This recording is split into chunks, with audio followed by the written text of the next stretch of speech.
پاکستانی پوځ وایي افغانان د هند د لاس آله نه جوړیږي. مودي وایي ترهګرو او ملاتړو ته به یې له تصوره هاخوا سزا ورکړو.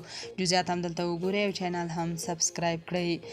پاکستانی پوځ چې ټول عمر یې د غرب په غلامۍ کې تیر شو او د امریکا د ډالرو لپاره افغانستان څو وارې وران کړ، خو اوس په بې شرمۍ سره وایي چې افغانان زموږ ورونه دي او وایي دوی د پاکستان پر ضد د هندوستان د لاس آله نه جوړیږي.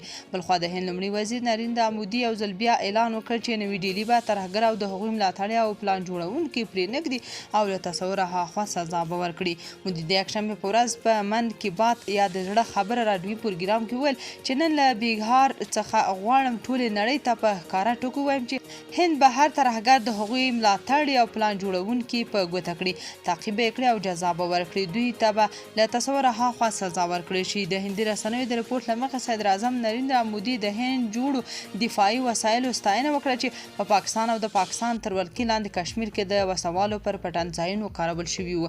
هغه ویل صندوق عملیاتو په ټوله نړۍ کې ترهګرۍ ضد جګړې ته نوې هیلې او ځواک ورکړی دی. زموږ سرتېرو په نه ماتېدونکې زړورتیا د ترهګرو مرکزونه ویجاړ کړل. مودي روښانه کړه چې ټول هند د ترهګرۍ پر ضد دی او موټی ولاړ دی او د دې د ختمولو هوډ لري. هغه ویل صندوق عملیاتو دومره پر خلکو اغیز کړی چې ډیرو کورنیو دا د خپل ژوند برخه وګرځوله. په بهار کې، په کتیهار کې، په اتار پردیش کې، په کشینګر کې او نورو ښارونو کې هغه ماشومان چې په دغه وخت کې زیږیدلي صندوق نومول شوي دي.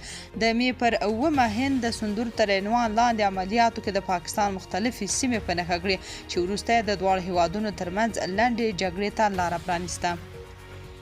تاسو په دې اړه څه نظر لرئ؟ کمنټ کې شریک او چینل هم سبسکرایب کړئ.